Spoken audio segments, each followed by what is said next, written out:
مکی صاحب جماعت کا نقصان نہیں ہے، مکی صاحب کا دنیا سے جانا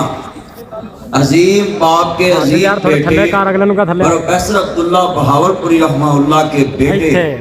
جناب پروفیسر عبدالرحمن مکی صاحب کا اس دنیا سے جانا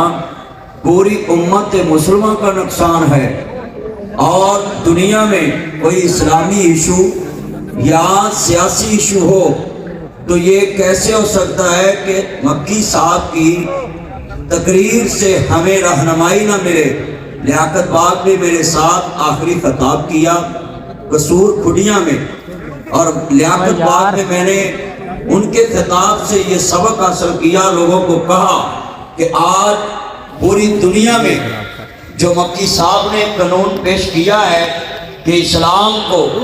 پوری دنیا میں مذہبی طاقتوں کی کتنی ضرورت ہے،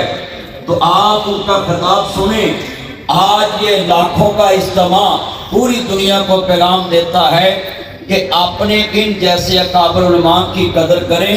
اور زندگی میں ان سے رہنمائی حاصل کریں۔ میں انہی لفظوں پہ اکتفا کرتا ہوں کہ اللہ آپ صاحب کو صبر جمیل عطا فرمائے اور تمام جماعت کے لوگوں کو اس موقع پہ صبر جمیل عطا فرمائے، اور ہمیں آپ صاحب کی دی ہوئی تعلیمات پہ عمل کرنے کی توفیق عطا فرمائے۔ اللہ کفری صاحب کی قبر کو جنت کا باغ بنائے۔ اسی سال عبدالعزیز علوی صاحب کشمیر والے اور عبدالعزیز علوی صاحب جامعہ سلفیہ والے اسی ماہ اپنے اللہ کے پاس گئے۔ یہ بہت بڑا صدمہ ہے، اور ہم جس صدمے سے دوچار ہیں، میں دعا کرتا ہوں کہ ہمیں جماعت کے باقی ماندہ جو ہمارے پاس آئے کے بزرگ ہیں، زیادہ سے زیادہ ان کی قدر کرنے کی توفیق عطا فرمائے، اور مکی صاحب کے لیے اللہ ان کی دینی خدمات نجات کا ذریعہ ہے۔